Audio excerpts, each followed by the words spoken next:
Welcome to the Overlooked Motel, a place where underseen and unappreciated films are given their moment in the spotlight. This week's selection comes to us from cult filmmaker Larry Cohen. The Stuff is a brilliant science-fiction-infused horror comedy that takes aim at the evils of consumerism and the advertising industry.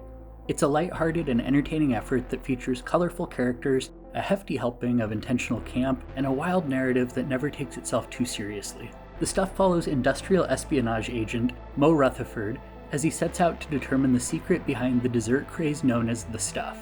His quest begins innocuously enough, but as Mo continues to dig, he realizes there is something strange and unnatural about the yogurt-like substance. It seems as though the Stuff has a mind of its own and has begun to develop an unhealthy hold over the consumers that routinely eat the product.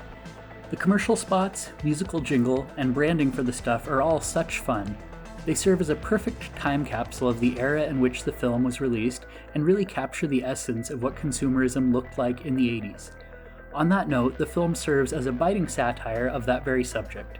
The Stuff squarely nails its depiction of the ways in which consumers were and are influenced by advertising and the way we are conditioned to always want more. Additionally, there's the fairly straightforward suggestion that advertising works as a form of mind control, and that's not too far from the truth.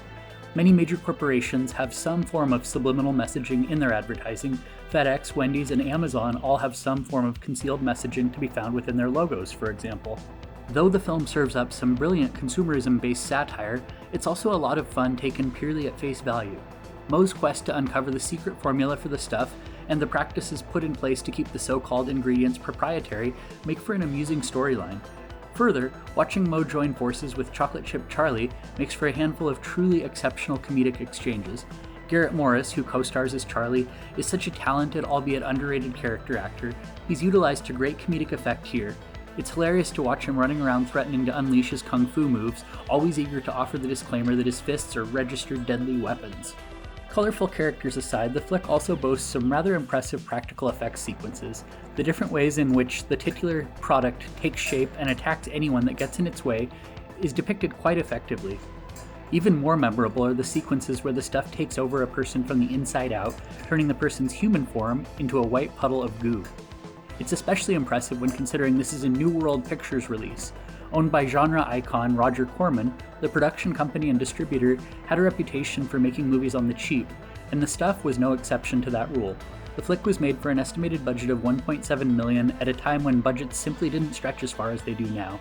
As such, the effects surely represent a large portion of the budgetary funds, but that was a wise investment. Even though they are a bit dated by today's standards, the practical effects work is still pretty impressive. As for why the film remains underseen, I will say that the Stuff has something of a cult fan base. However, given that it was put out by a smaller distributor and didn't get a stateside theatrical vow, the flick has flown under the radar for many. But this smart, satirical take on consumerism and the advertising industry is ready to be discovered by a larger audience. If you're ready to discover the Stuff for yourself, the film is streaming on Tubi and Pluto as of the publication of this post. That's all for this installment of the Overlook Motel. If you want to chat more about underseen and underrated films, feel free to hit me up with your thoughts on Twitter @FunWithHorror.